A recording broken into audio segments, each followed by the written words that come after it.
मेरा जीव नका करो कीव जाता जाता जाता जाता जाता जाता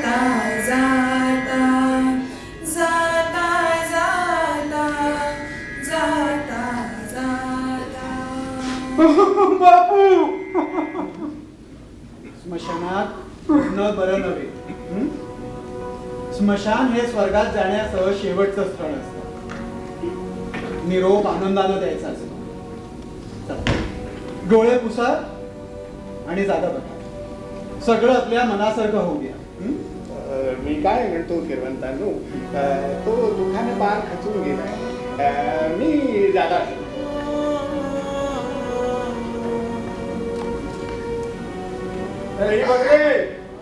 देवराव, ही जागा चालेल? हे ब्रह्मणस्पती सोमा, प्रत्यय तुझ्या सामर्थ्याचा येई कष्टकृत भक्ता. गणू, तुम्ही आता ते प्रेत घ्या रचायला. चला रे चला.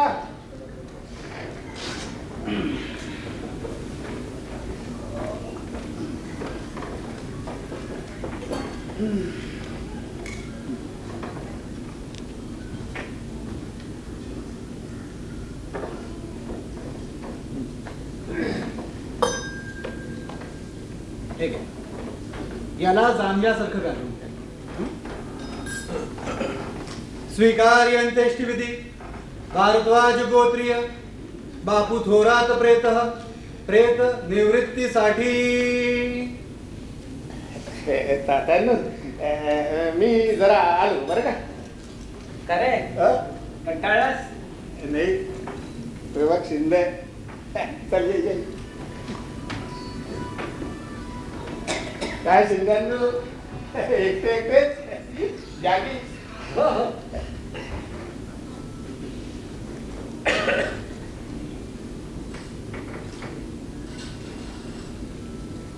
गाव म्हणतो शिंद्यांनो, सुटला बापू एकटाच. हे असे कुठे हाल होऊ शकते कोणाचे? अरे बाबा, भोग असतात म्हातारपणाचे. मी तो म्हणतो शिंद्यांनो, आपला एक दात तुटला की आपण तो जरा दर काढतो. हे असे हाल होऊ नये कोणाचे. बापूने काय कमी केलं लोकांचं म्हणजे? अरे, 2 बायकांच्या दादल्यांचं भावनं तसं झालं बाबा. देवरामला वाटायचं खेमरावनं करावं, खेमरावला वाटायचं देवरामला करावं. 2 पोरं 2 रंगाचे. अरे मध्ये अडकला बापू. माझा पण फार वाईट रे बाबा. काय शिंद्यांनो, पोराला कधी उजवणार? म्हातारं झाल्यावर. आहे का पोरी? 2 वर्ष झाले पोरगी शोधता शोधता एक काही सापडली. अरे पोरी बऱ्याच आहे रे, पण पसंत नको का पडायला? त्या जगतापांच्या पोरीचं काय झालं? अरे तिकडे पोरगी आहे का? चांगली आहे, गोरीपान आहे. अरे बोलेल तुझ्याशी आणि हसेल माझ्याशी, अशी तर गत आहे तिची. त्यात काय झालं? आपल्या पोराला जगात शोभेल. नाही तर काय, एक लंगडा एक तिरळा लंगडा माहितीये माझा पोर लंगडा म्हणून. अरे ती बंगाळाची पोर त्याच्या गळ्यात बांधू. मंगळ बापरे. काय बापरे का बापरे, तू मंगळाला घाबरतोच रघु. अरे मंगळ म्हणजे काय भूत असतं का? मंगळाची पोर केली म्हणजे नवरा मुलगा मरतो. खरं आहे ते. एक वेळ भूत परवडलं, पण मंगळ नको रे बाबा. काय नको रे, काय नको रे. आणि कोणी सांगितलं त्या पोरीला मंगळ आहे म्हणून? ढबूशास्त्र्यांनी. अरे तो ढबूशास्त्री आहे ना, 1 नंबरचा महाबदमाश आहे तो. लोकांना खोटं नाटं सांगून लुबाडत असतो आरामवर. इथं सांगतो जिंकांनो, त्याचा नाद सोडा. खरं खोटं काय ते आपण जोशी बुवांकडलं करत काय. त्या किरवंतांकडनं. अरे डोकं फिरलंय का गळू तुझं? अरे लग्नासारखं शुभ काम मडप पोचणाऱ्या त्या किरवंतांकडनं. अरे त्यामध्ये ढबूशास्त्रीपेक्षा हा किरवंत केव्हाही बरा. मी इथं म्हणतो जिंकांनो. खूप झालं. अरे माझा पोर बिना लग्नाचा मेला तरी चालेल, मोठा आला सांगणार मला. हे स्थलकाल व्यापिले जलकाल यांनी सत्ता इथे यमाची. पिशाच्यांनो जा दूर निघून पितर इथे अवतरले असती. तात्या, प्रेत घ्या सरणावर. एक गणू, अरे चल रे बाबा. हो चला चला.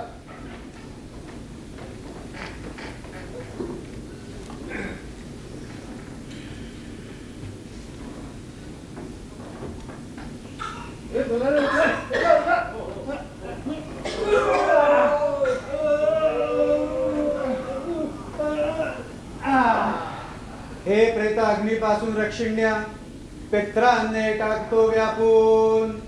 हा आता वरची लाकडं घ्यायला सांग. ठेवा रे, ठेवा.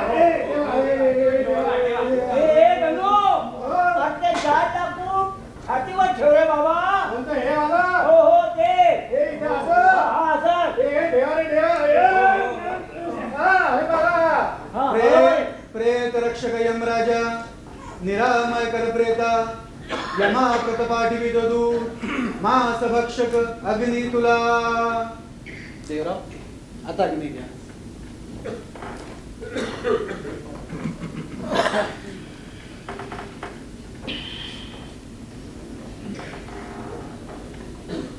आणि अग्नी डोक्याकडून द्यायची असते. मी काय म्हणतो गिरवंतांनो, पायाकडून दिली तर? ते स्त्री प्रेताला. नाही म्हणजे पायाकडून दिली तर काय होतं? मध्ये मध्ये बोलू नका. हे मला असं विचारायचं आहे की स्त्री प्रेताला पायाकडून अग्नी दिला जातो, ती स्त्री पायाची दासी असते म्हणूनच ना? वाहो वारे सुगंधी मन गात्रे त्वचमादस्ती लाभू दे सो जाऊ दे पुण्यलोकी प्राप्त होऊ दे स्वर्ग अखंड बापूंना. बाकीचा मारा मारल्यावर काय बरं हे म्हणो मीठ टाक, मीठ मीठ. अरे अशी तार तार जोडलो. टाक टाक टाक टाक. अरे थांबा हो बाबा. हा काय काप्यानू, मोठ्या माणसाची पोटी फुटायला वेळ लागतो. काय गिरवंतांनो, मध्ये मध्ये बोलू नका. मला मंत्र बोलू द्या. उद्या सद्गती मिळाली नाही तर तुम्ही लोकच बोल लावा ना मला. हे अग्नी नको जाळू मृत शरीर वेडे वाकडे उडवू नको इथंच तपाव. अरे अरे अरे वेळा झाला की काय? जळत्या चितेवर उडी घेतोस तू. कोणी सांभाळायला? हा? अरे इतका उशीर केला. हा खेमराव देवरावांचा लहान भाऊ. मुंबईत असतो बरं का श्रीमंतांनो. जा त्या चितेवर उडी घेऊन तुझा बापू जिवंत होणार आहे का? मी काय म्हणतोय, दुःखात विकतो जातो एखाद्या माणसाचा. बरं शोक आला. मरण कुणाला चुकलंय? नाही जुगत म्हणून काय झालं? माझी वाट पाहिली असती तर काय बिघडलं असतं? वाट पाहायची? किती वाट पाहायची? बॉस सुटेपर्यंत ठेवायचं तो प्रेम घरात. तरी तुमचा काही विश्वास आहे की नाही? बापूंचे शेवटचे दर्शनही घेत आलं नाही. अरे बाबा बापू आजारी असताना तुला कळवलं होतं ना. हो पण त्या गोष्टीला 2 महिने झाले. नोकरीच्या माणूसनी सुट्टी भेटायला मला मार. बापूंची तब्येत जास्त झाला बरोबर कळालं असतं तर जिवंतपणी भेट झाली असती. अरे पण तुझा बापू इतक्या लवकर मरणार आहे हे कुणाच ठाऊक होतं लेका? बापू मला क्षमा कर. तुझं शेवटचं दर्शनही घेत आलं नाही. ए भाऊ इकडे ये.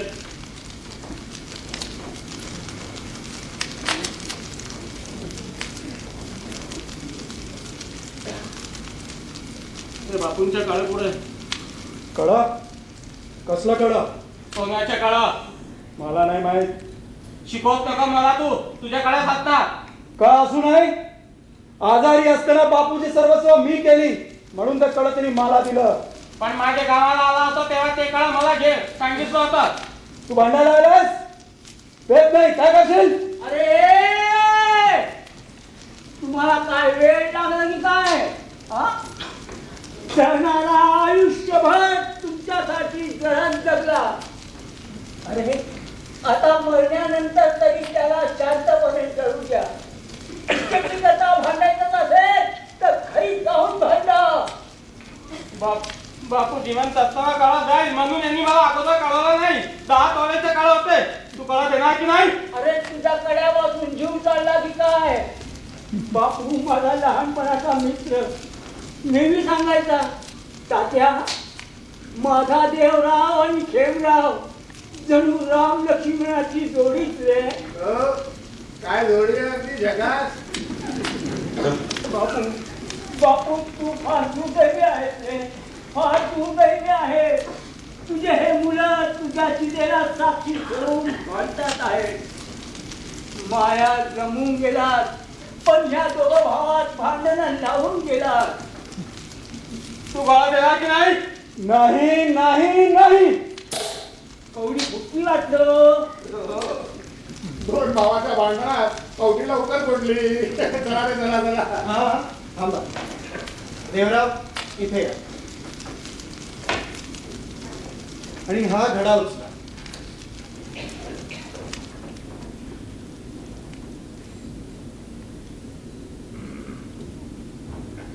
आता त्या धड्याला खांद्यावर ठेवा आणि चितेची 3 प्रदक्षिणा लावा.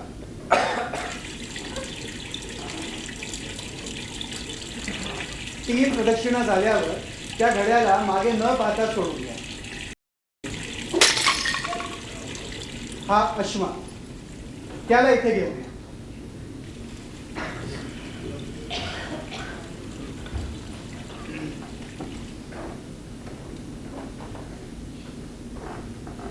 हा अश्मा. बापूचा जीव आता या खड्यात आहे. याला नीट सांभाळून ठेवायचं आणि सर्व विधी पूर्ण झाल्यावर गंगार्पण करायचं. चला, सगळे लोक शेवटचं दर्शन घ्या.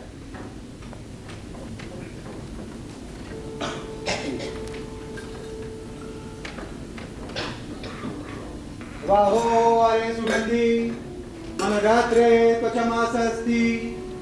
लाभू दे सुख जाऊ दे पुण्यलोकी. प्राप्त होऊ दे स्वर्ग अखंड बापूंना.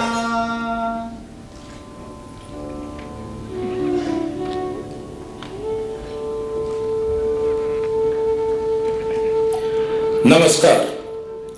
प्रयास नाट्य संस्था सादर करीत आहे 2 अंकी नाटक किरवंत. लेखक प्रेमानंद गजवी, निर्देशक मुकुंद तेलन. नेपथ्य सुषमा अवधूत व श्रेया वेरुळकर. प्रकाश स्वप्नील मुकादम. ध्वनी संकलन दिव्यांक पुराणिक. गीत शुभा जोशी आणि मृण्मय जोशी.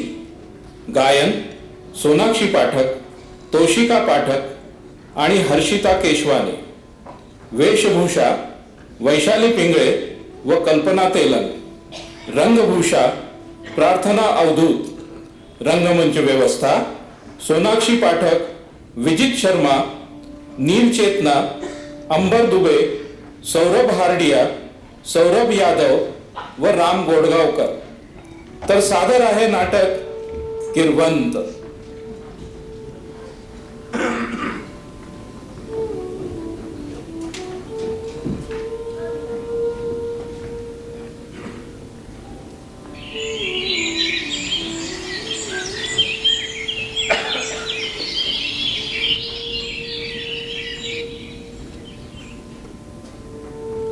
ज्ञानेश्वर हा जन्मानं ब्राह्मण, परंतु संन्यासाचा मुलगा म्हणून तत्कालीन ब्राह्मण समाजानं त्याला व त्याच्या भावंडांना वाढीत टाकले. तथापि अजिबात डगमगून न जाता कर्मठ लोकांनी धर्माचे ज्ञान हे संस्कृत ग्रंथामध्ये बंदिस्त करून ठेवले होते. ते मराठी भाषेत मांडून सर्व समाजातील लोकांसाठी मोकळे केले. त्यासाठी त्यांनी ज्ञानेश्वरी हा फार मोठा ग्रंथ लिहिला, जो सर्व भूतांचा ठाई. द्वेषाते नेण्याची काही राग करू नाही चैतन्य जैसा, जो सर्व भूतांचा म्हटलं म्हणजे ते ज्ञानेश्वरी वाचतोयस रे. हो, पाठ करतो. पाठ करतोय. पाठ कर रे, पाठ कर. पण ज्ञानेश्वरीनं पोट नाही भरायचा. पोट भरण्यासाठी अंत्येष्टी कर्म शिकलं पाहिजे तुला. बापूस कुठे आहे तुझा? आहे की बाबा. हॅलो. उत्तमाते धरीजे, अधमाते हवेरीजे, हे काही स्नेहीजे, वसुधा जेवी. बोल. अरे शास्त्री बुवा, आपण काही काम होतं. आता तू असल्यावर काम असणार आणि तू असल्यावर कसलं आलंय सगळं ठीक. वाईटच घडणार म्हटलं म्हणजे. तुम्ही पुढे व्हा, मी आलोच. अरे अरे काही तसं वाईट करू रे. पण तू काही मला सुखानं जगू द्यायचा नाहीस हे बाकी खरं. बाबा, मी निघाल शाळेत.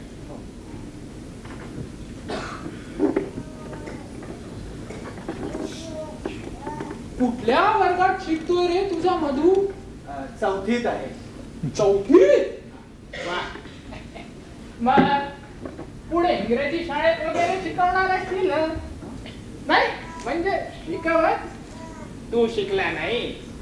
तुझा भाऊ वासुदेव तोही असाच अर्धवट.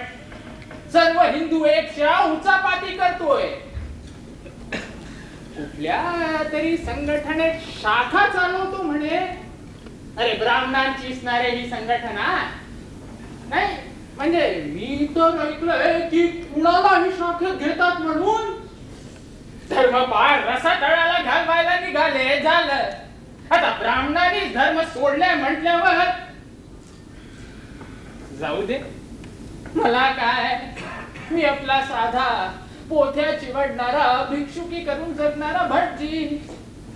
पण तुला म्हणून सांगतो, तुझा भाऊ वासुदेव धर्मपार बुडवायला निघालाय.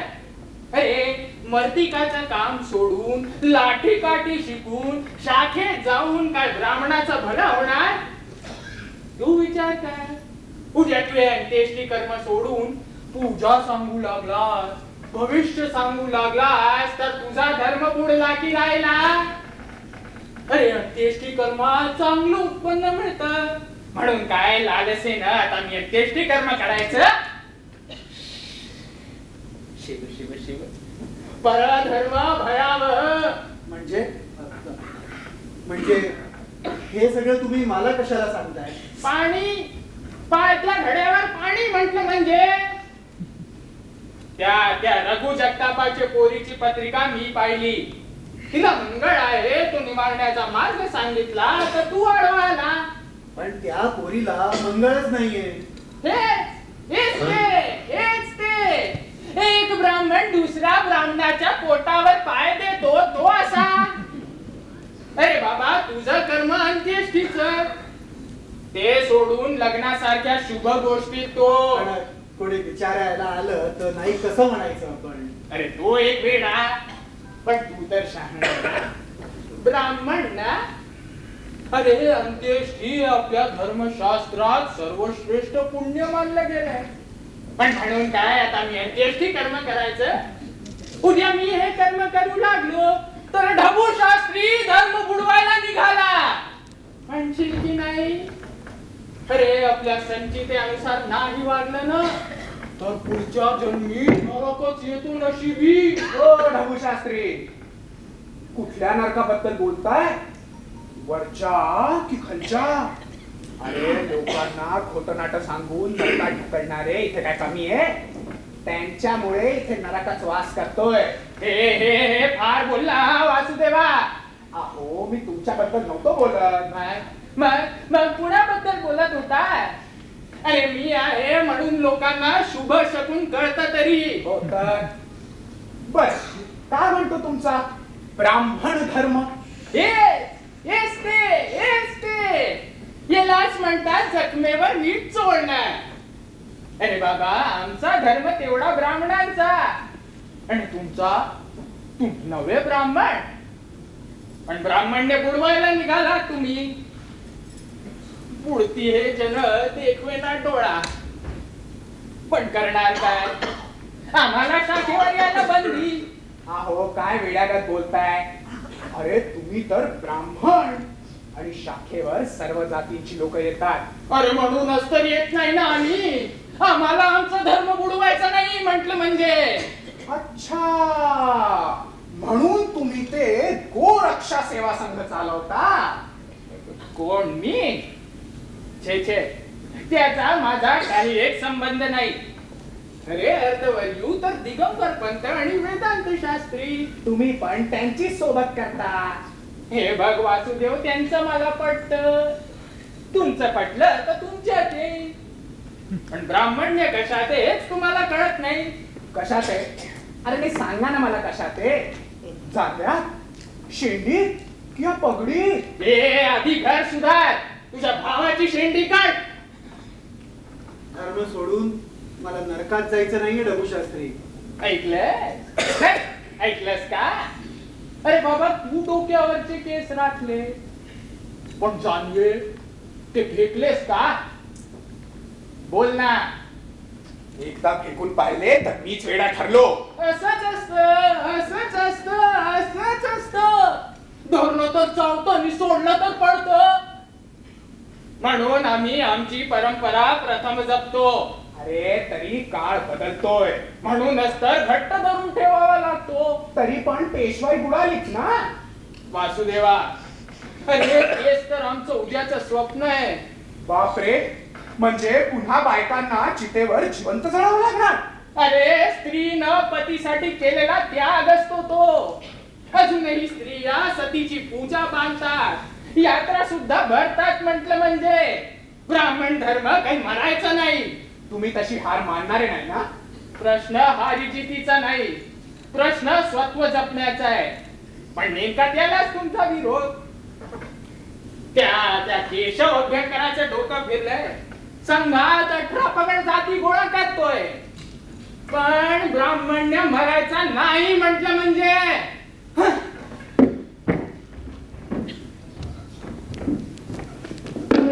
सुधारायचीच नाही माणसा कधी. तू सुधारला ना, बस झालं. त्या रत्नागिरीकरांचा निरोप येऊन 8 दिवस उलटले, तू काही सांगतच नाहीये. कशाबद्दल? मुलगी किती दिवस अशीच ठेवायची म्हणताय ते? मुलगी? कोणाची मुलगी? असं काय करतोय वासुदेवा? नक्षत्रासारखी सुंदर मधुच्या मावशीला नाही ओळखत तू? ओळखतो ना, छान आहे. मग कळवू त्यांना? नाही, मला लग्न करायचं नाहीये. मग काय असाच राहणार आहे का आयुष्यभर? लोक तुझ्या नाही पण माझ्या तोंडी शेण टाकणार तुझं लग्न नाही करून देते म्हणून. वासुदेवा, वडील भाऊ म्हणून वडिलांच्या नंतर मीच पाहिलं पाहिजे ना तुझं. मी नाही म्हंटल का? मग तू लग्नाला का नाही म्हणतोय? किरवंताच्या मुलीशी मला मुळी लग्नच करायचं नाहीये. म्हणजे तू आपली जात सोडू? हो, नाहीतर मुंजा म्हणून मरणं अधिक आवडेल मला. काय म्हणाला? मुंजा?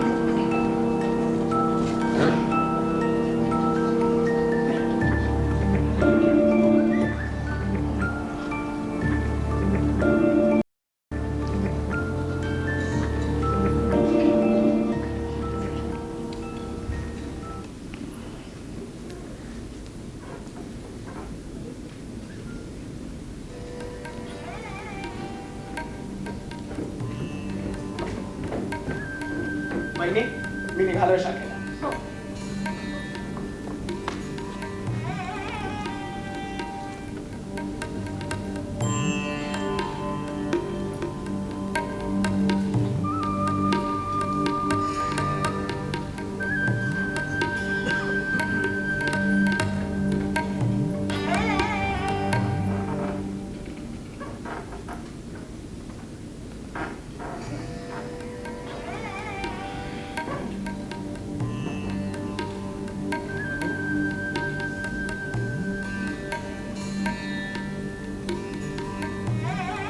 ओम केशवाय नमः. ओम केशवाय नमः.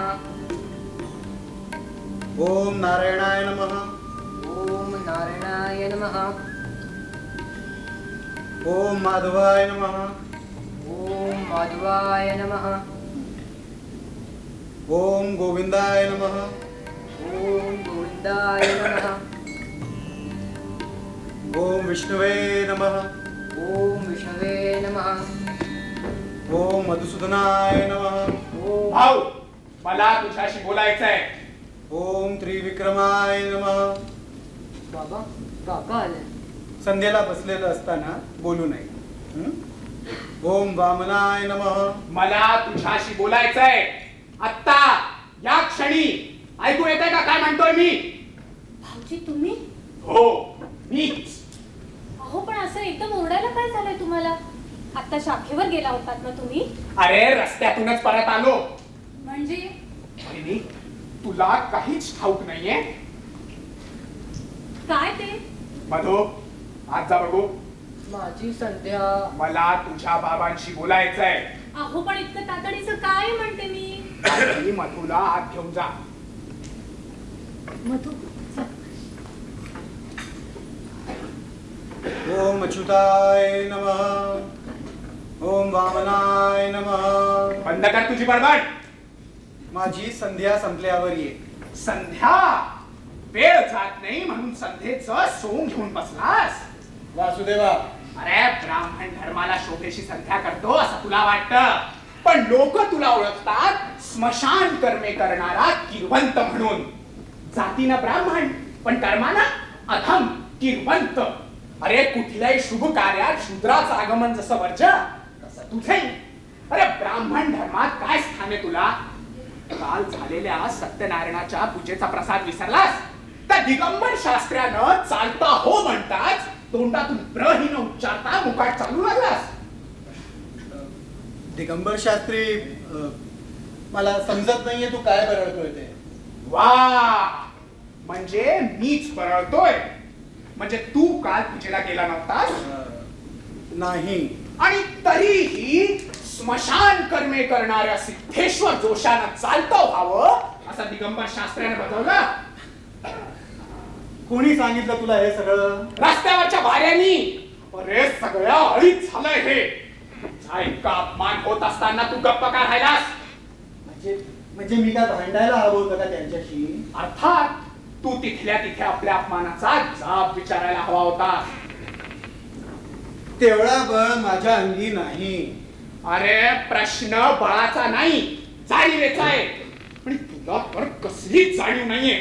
त्या स्मशानातील मढ्यात आणि तुझ्यात काही एक फरक नाहीये. धर्माप्रमाणे वागणं हेच माझं कर्तव्य आहे आणि इतकंच मी जाणतो. खरं तर तुझ्या धर्माप्रमाणे तू तिकडे जायलाच नको होतं. कदाचित मी चुकलोही असेल, पण अंत्येष्टी करणारा ब्राह्मण सर्वश्रेष्ठ पुण्यवान मानला गेला आपल्या धर्मशास्त्रात. सर्वश्रेष्ठ पुण्यवाना? अरे तुझा अपमान होत असताना तो सत्यनारायण देखील आला नाही तुझ्या मदतीला. वासुदेवा, का छळतोयस तू मला? मी माझा धर्म सोडून देऊ आणि पित्र आज्ञा मोडण्याचा पातक भोगत बसू? मी जिवंत आहे तोवर हे होणार नाही. अरे हे कर्म सोडण्याचा नुसता विचार सुद्धा आला ना तर चित्र विचित्र स्वप्न येतात मला. यमराजाचा कर्पाश गळ्याभोवती आवडला जातो.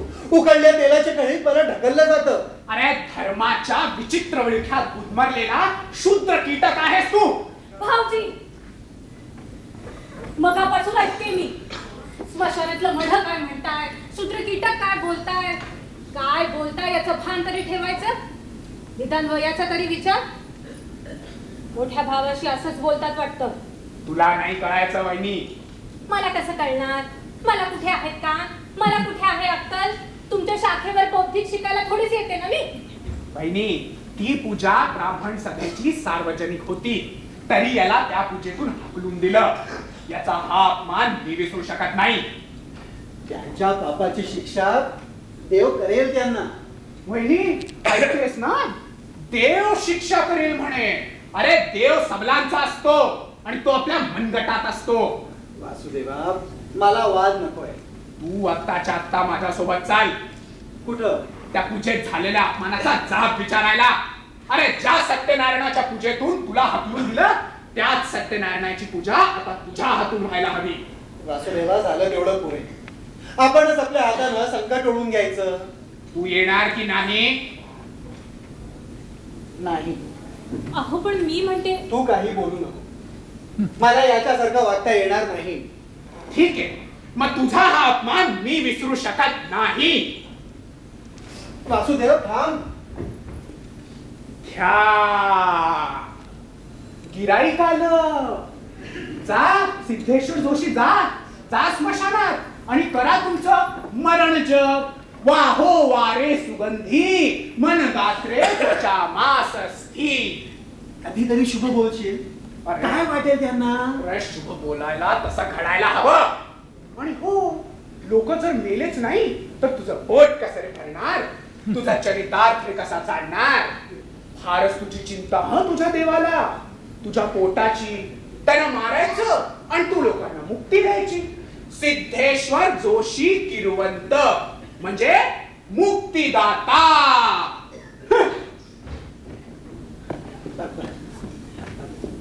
बोला तुम्ही, त्याचं मनावर घेऊ नका. घरी प्रेम झाला. वाटलंच मला.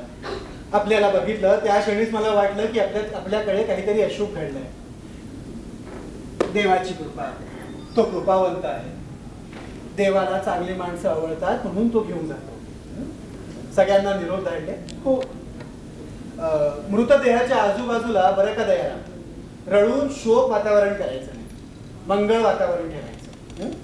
जास्ती वेळ झाला असेल, सकाळी जीव गेला. बर, मग मृतदेह कळप होऊ नये म्हणून पूर्ण शरीरावर तूप सोडा. नाही म्हणजे सगळे लोक येईपर्यंत उशीर होतो. संस्कार स्मशानात. हो, बर, तुम्ही व्हा पुढं, मी आलोच.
करी तो प्रातः संध्या उपासना, प्रभो करी मजवर प्रीती, लाभू दे सुख पाप मुक्ती, जलाभिमानी देवतांनो सुख करत्या तुम्ही, लाभू दे अन्न वस्त्र सर्वोत्कृष्ट रमणीय, लाभू देत आत्मज्ञान, होऊ द्या शुद्ध चित्तही, टाका जाळून सकल पापही.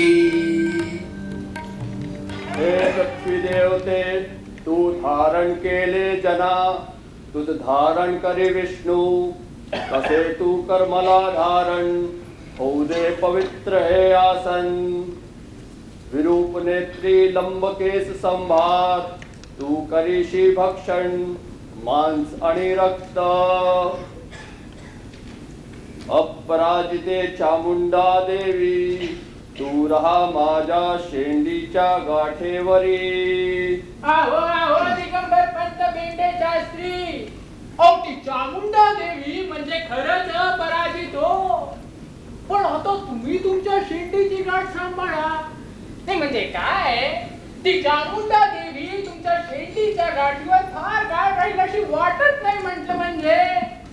मम कर्मे विघ्न येता, शिवाज्ञेने जाऊ देत दूर पळून भूत पिशाचे, करीतो आता ब्रह्मकर्मासी आरंभ. कसला बोडक्याचा घेऊन बसलास ब्रह्मकर्माचा आरंभ, मरणारंभ म्हणा म्हटलं म्हणजे. काय बडबड चालवली आहे? व्यर्थ? ही बडबड व्यर्थ वाटतं तुम्हाला? अहो तो वासुदेव, त्या सिद्धेश्वर जोशी किरवंताचा भाऊ, वाय मुंजा ब्राह्मण जातीला कलंक. काल तुम्हाला शोधत होता. मला कशाला? त्याच्या भावाला सत्यनारायणाच्या महापूजेतून हाकलून दिलं याचा जाब विचारायला. मग काय, मग मी त्याला सांगितलं की तुला न्यायच हवा असेल तर वेदांत शास्त्रांना जाऊन भेट. वेदांत शास्त्राला भेटायला सांगितलं का? का म्हणजे कसं हो, का म्हणजे कसं? अरे वेदांत शास्त्री म्हणजे एकमेव ज्ञानी. वेदांत जाणणारे, धर्म जाणणारे, अहो शास्त्र्यांच्या शास्त्री असा मान आहे त्यांचा. अहो ज्ञान वेगळं, मान वेगळं, न्याय दान वेगळं. समाजशास्त्राचं गणित मांडणं वेगळं, समाजचं गणित वेगळं. तुम्ही नका डोक्याला ताण देऊ, तुम्हाला नाही कळायचा. का आम्ही सुद्धा शास्त्रीच आहोत म्हटलं म्हणजे. शास्त्री आणि तुम्ही असा पण आमची सुद्धा ज्योतिषालंकार ढबू शास्त्री अशी ख्याती म्हटलं म्हणजे. अरे ज्योतिष शास्त्राला लागलेलं कलंक आम्ही म्हणजे ढबू शास्त्री दूर करणार. म्हणजे काय? म्हणजे भविष्य वर्तवणं हे काही खायचं काम आहे म्हटलं म्हणजे. कसलं भविष्य वर्तवलं? नाही, आमची परीक्षाच पाहिजे वाटतं. अहो तो सावंत दगडी देवळाजवळ राहतो तो घरी आला. अगदी बाप म्हणावा तसं घरीवरून म्हणाला, शास्त्री बुवा असू द्या आलोच मी.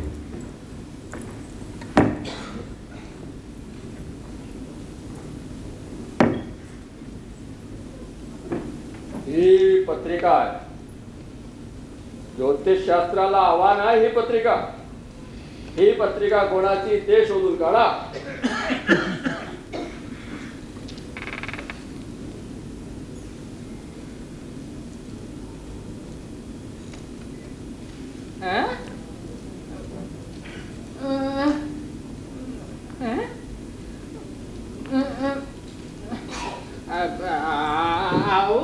दिगंबर शास्त्री यावर तर नाव गाव जन्म वेळ वगैरे काहीच नाही. तेच तर तुम्ही शोधायचं आहे. भविष्यात घडणाऱ्या घटनांचा वेध घेणारे तुम्ही ज्योतिषालंकार, या पत्रिकेचा वेध घेता येत नाही. अमक्याला मंगळ आहे, तमक्याला शनी आहे, आजचा दिवस वाईट आहे असं सांगणारे तुमच्या सारख्या किडूक मिडूक लोकांनी या शास्त्राचीच काय ब्राह्मण धर्माची वाट लावली आहे. आम्ही काय वाट लावली म्हटलं म्हणजे. आणि आमचे पूर्वज जे करायचे तेच आम्ही करतो. पण पूर्वज असे खोटे काम करीत नव्हते. आता पूर्वज खोटं काम करीत नव्हते की लोक अडाणी होते कुणास ठाऊक. पण तुम्हाला म्हणून सांग, राम शास्त्रीजी खाले होतात, पाणीवरून खाले होतात आणि मग काय ते बोल. हो दिगंबर पंत, अरे वासुदेवा, अरे तुला दिसत नाही का रे दिगंबर पंत सोहळ्यात आहे ते. तुझ्या पादर स्पर्शाने मला माझं खाणं मंगाय करून घ्यायचा नाहीये. पाणीवर खाले होतात. अरे नरक योनीतील कीटक ज्या घरात राहतात त्या घराची पायरी हा वासुदेव ओलांडत नाही. त्या वेदांत शास्त्राने सांगितलं म्हणून आलो. अरे तू आलास ते ठीक आहे रे, पण शास्त्र म्हटलं म्हणजे. अरे कुठं दिगंबर पंत आणि कुठं तू.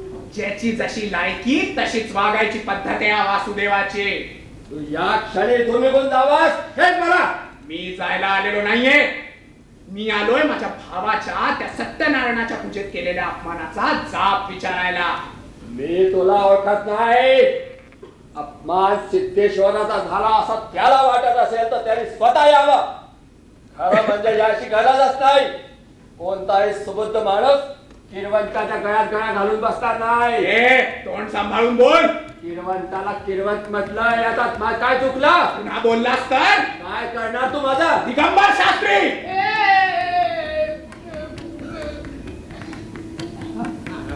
दिगंबर पंत जाऊ द्या, झालं. कशाला उगाच वाद वाढवायचा म्हणतो मी. अरे वासुदेवा, अरे तू काय रे जिद्दीला पेटला. तुला न्यायच हवाय ना. वेदांत शास्त्रांनीच पाठवलंय ना. अरे ते आले की होईल मोक्ष मोक्ष. तुमच्या एवढी अक्कल या दिगंबर शास्त्राला असती तर मला माझी जीभ वाकडी करायची गरज नव्हती. तुम्ही म्हणताय म्हणून जातोय, पण लक्षात ठेव गाठ वासुदेवाशी आहे. अरे हो बाबा, आलं लक्षात. पण तुला न्यायच हवाय ना. आजच्या आज मला काय ते कळलं पाहिजे. संध्याकाळी पुन्हा येईल. ये रे, पण असं घोड्यावर आल्यासारखं येऊ नको. धर्माचं काम अरे विचार विनिमय करायला तरी वेळ देशील की नाही म्हटलं म्हणजे ये ये ये ये ये निर्धास्त ये करून याय जरा वेळेतील कीटक म्हटलं मला. हो तसं काही बोलला खरं. अबो शास्त्री याला कळलंच पाहिजे नरक योनीतील कीटक कोणते.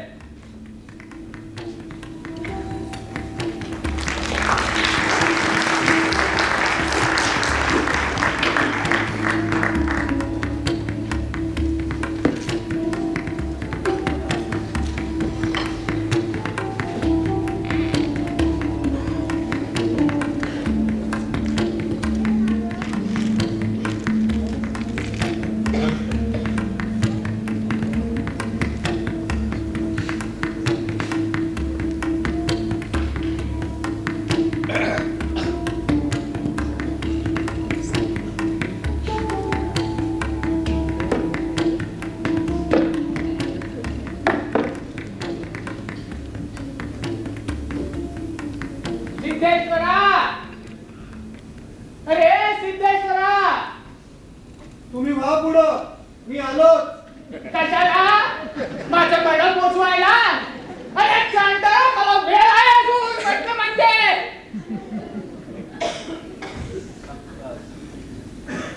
रागवू नका शास्त्री बुवा. अरे रागवू नका काय माझं म्हण काढतोस केले का. अरे प्रथम तुझ्या भावाचं काढ. काय केलं वासुदेवानं? हे वेळ घे जा पेड गावाला. त्या सत्यनारायणाच्या महापूजेतून तुला हाकलून दिलं याचं वाईट वाटलं नाही रे तुला. कसला आलंय बरं वाईट. हो ना जर हे तुला कळतं मग त्या तुझ्या भावाला का कळत नाही. धर्माचरण करायचं सोडून टवाळक्या करीत फिरत असतो मुंजा म्हटलं म्हणजे. अरे लग्न करून मुकाट संसार करायला काय झालं म्हणतो मी. अगदी माझ्या मनासारखं बोलला. मी पण त्याला हेच समजवतोय पण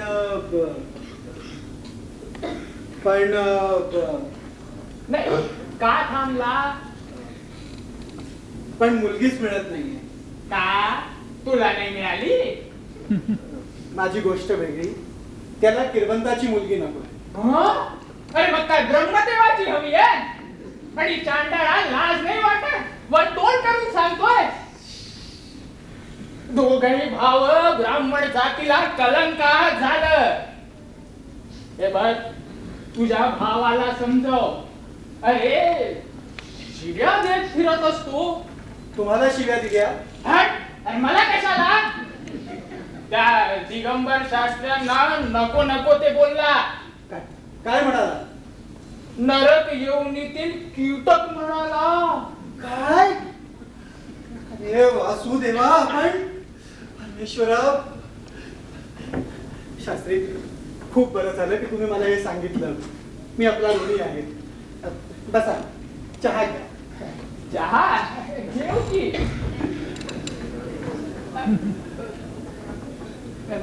नको आज नको.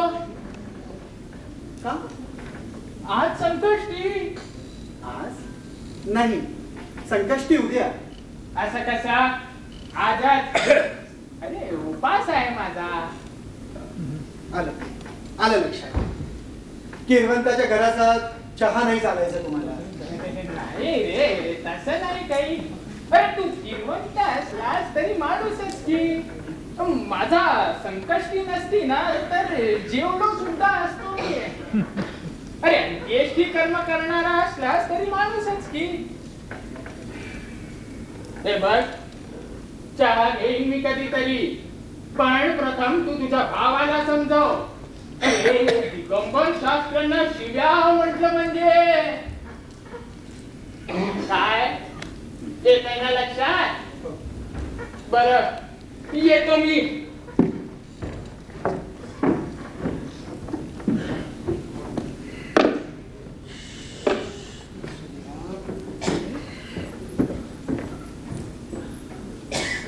कशाला आला होता तो. रेवती उगाच डोक्यात राग घालून यायची नाही. नको नको ते बोलून गेला आणि तुम्ही नुसतं ऐकून घेतलं. अहो, काय चुकलं म्हणते मी भाऊजींचं. या लोकांनी वाटते तसं वागायचं आणि आपण तोंडात मग ब्रह्य उच्चारायचं नाही. त्यांच्याशी भांडून काही उपयोग आहे का? भाऊजी म्हणतात ना तेच खरं. तुमच्यात आणि स्मशानातल्या मड्यात काही फरकच उरलेला नाहीये. जरा सुद्धा राग येत नाही तुम्हाला. आता तूही वासुदेवासारखं बोलायला लागली. मला त्या तर मुंज असो, कोणी मला जवळ करेल तर शपथ. पण घरचं कोणी खपलं की मात्र आठवणीने येतात अंत्येष्टीसाठी. पुन्हा बोलली वासुदेवासारखं. म्हणजे माझं मला काही कळतच नाही जणू. 4 बायकात मला मिसळ असं वाटत नाही. कधी कधी वाटतं एखाद्या मान वाड्यात जाऊन राहावं, पण नको ही ब्राह्मणांची वस्ती. ही चांगली ब्राह्मण वस्ती सोडून कुठं जायचं? मोडकं तोडकं का असे ना, पण वडिलांच्या पुण्याईनं लाभलेलं आहे हे घर. रेवती, आपण आपल्या मार्गाला आलेलं कर्म नीट पार पाडावं. देव सगळं बघतोय, तो झोपलेला नाहीये. अहो आपला नाही, पण निदान मधूच्या भविष्याचा तरी विचार करायचा की तोही नाही. याचं काय, तो लहान आहे अजून, शिवाय शिकतोय तो. आपण मधूला खूप शिकवायचं. हा, तो शिकून कुठेतरी छानशी नोकरी धरेल आणि मग हे किरवंताचं जीवन नको त्याच्या ठाई. म्हणजे त्यानं आपलं धर्म सोडून द्यायचा? भाऊजींनी नाही सोडलं. त्याच्याबद्दल काही सांगू नको. का? रेवती, प्रत्येकाचा धर्म वेगळा, प्रत्येकाचा स्वभाव वेगळा. जो तो आपल्या स्वभाव धर्माप्रमाणेच वागणार. दुसऱ्याचा स्वभाव धर्म माझ्या काय कामाचा? परधर्म भयावह, समजलं? प्रसंगी मांजर सुद्धा परधर्म ग्रहण करून समोरच्याची मानगूट ठरते, कळलं? पण मी मांजर नाहीये. कळतं हो मला इथे. स्वतःच्याच सावलीला घाबरणारे उंदीर या जगात कमी नाही. रेवती, खबरदार एक शब्द बोललीस तर जो तो येऊन मला शहाणपणा शिकवून जातोय. जा निघ इथून. मेलो नाहीये रडायला.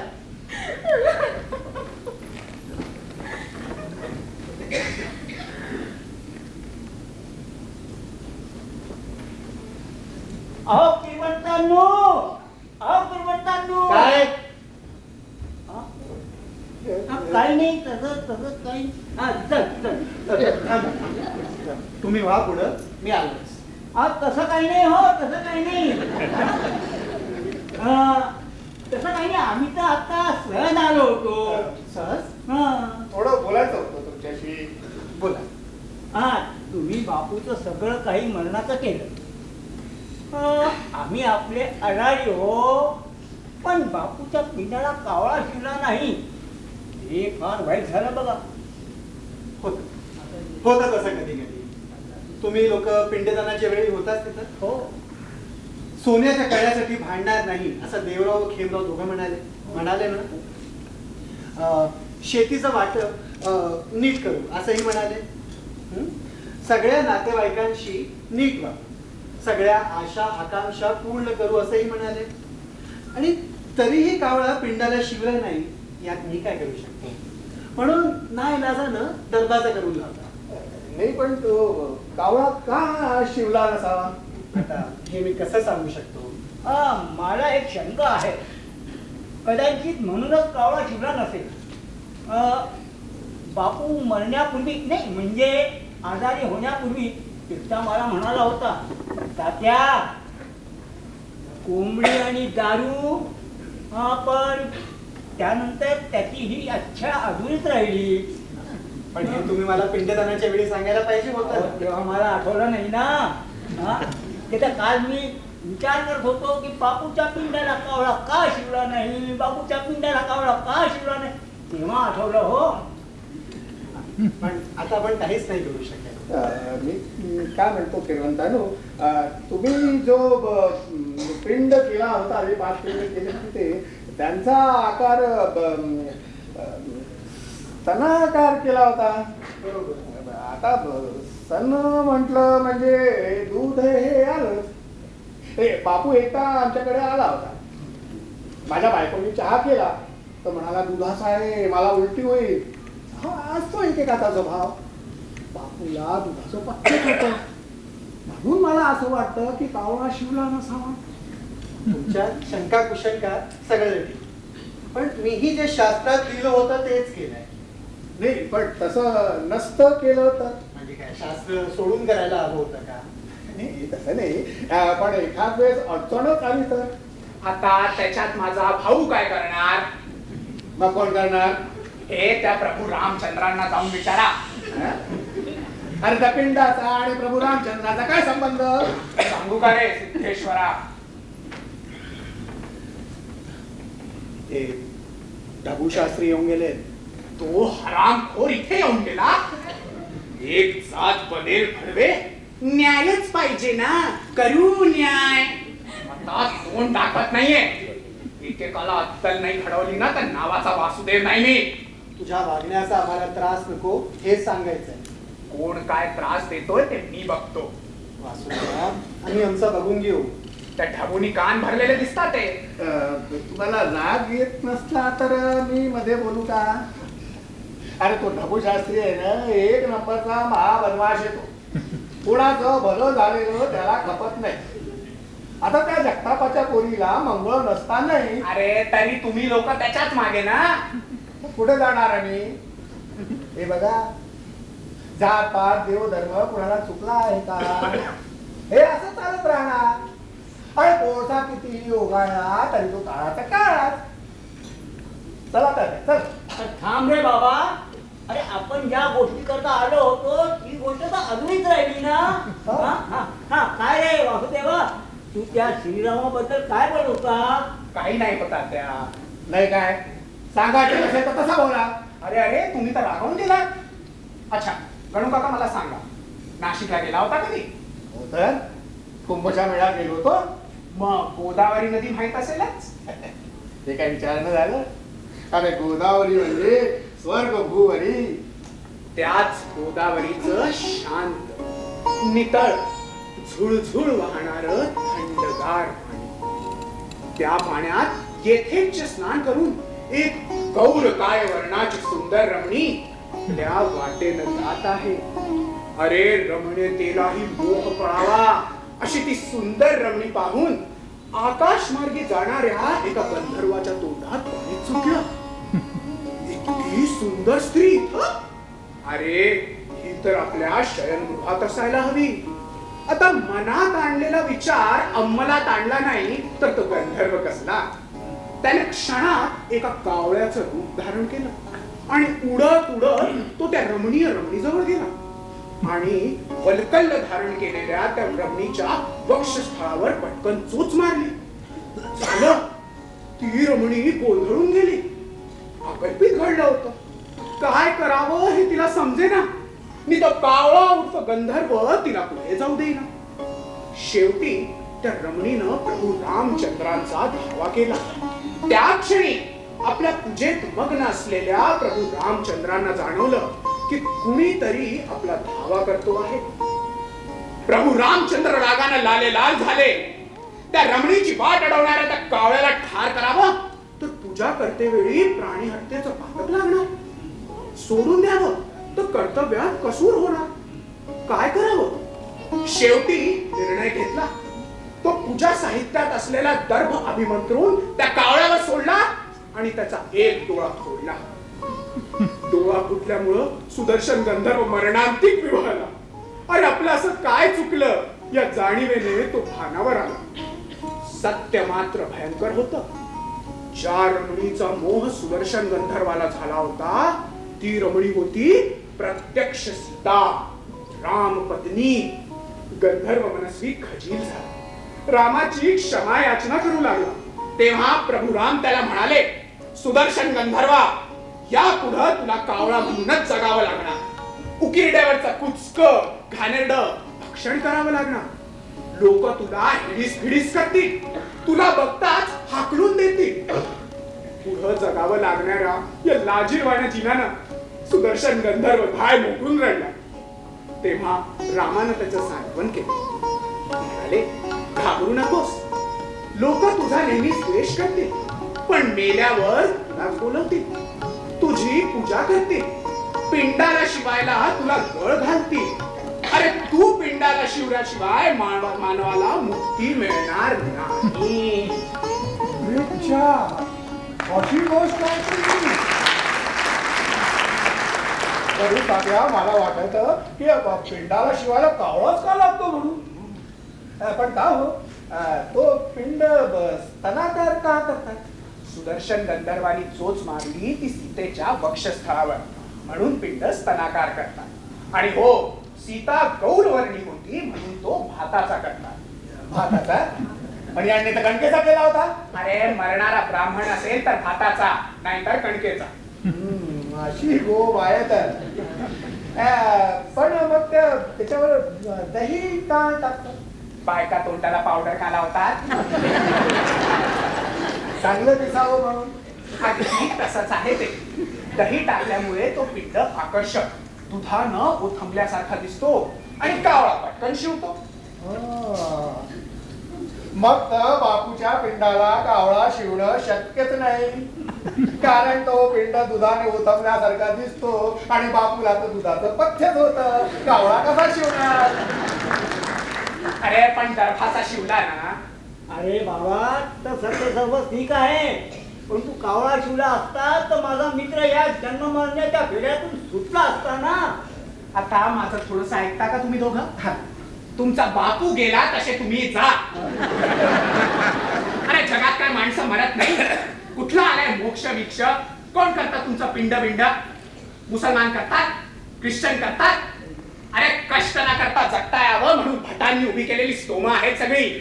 पितरांना मोक्ष मिळावा, स्वर्गाचं सुख मिळावं म्हणून ब्राह्मणांना चपला दान करता, छत्री दान करता. कोण वापरतात ते सगळं? तुमचे पितर येऊन वापरतात. अरे पिंडाला कावळा शिवला काय की एखादं दुःखच शिवला काय करतो? तुमच्या पितरांच्या नावाखाली माझ्या भावाचं 2 वेळचं पोट भरतं, एवढाच. बाकी सगळी बनवा बनवी भंकस साली.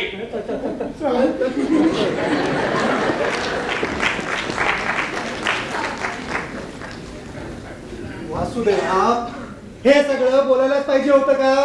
मी जे बोललो त्यात काय खोटं होतं? श्रीराम सुदर्शन गंधर्वाला उद्देशून म्हणाले होते, लोक तुला नेहमीच हिडीस करतील, पण मेल्यावर मात्र तुझीच आराधना करतील. पण तू सिद्धेश्वरा, लोक तुलाही नेहमीच हिडीस करतात, पण मेल्यावर मात्र तुझीच आठवण काढतात. तू कावळा आहेस. त्या पिंडाला शिवायला कावळा शोधत बसण्यापेक्षा तूच का नाही गिळत तो पिंड? तुझं पोटही भरेल, मी लोकांना मुक्ती मिळेल.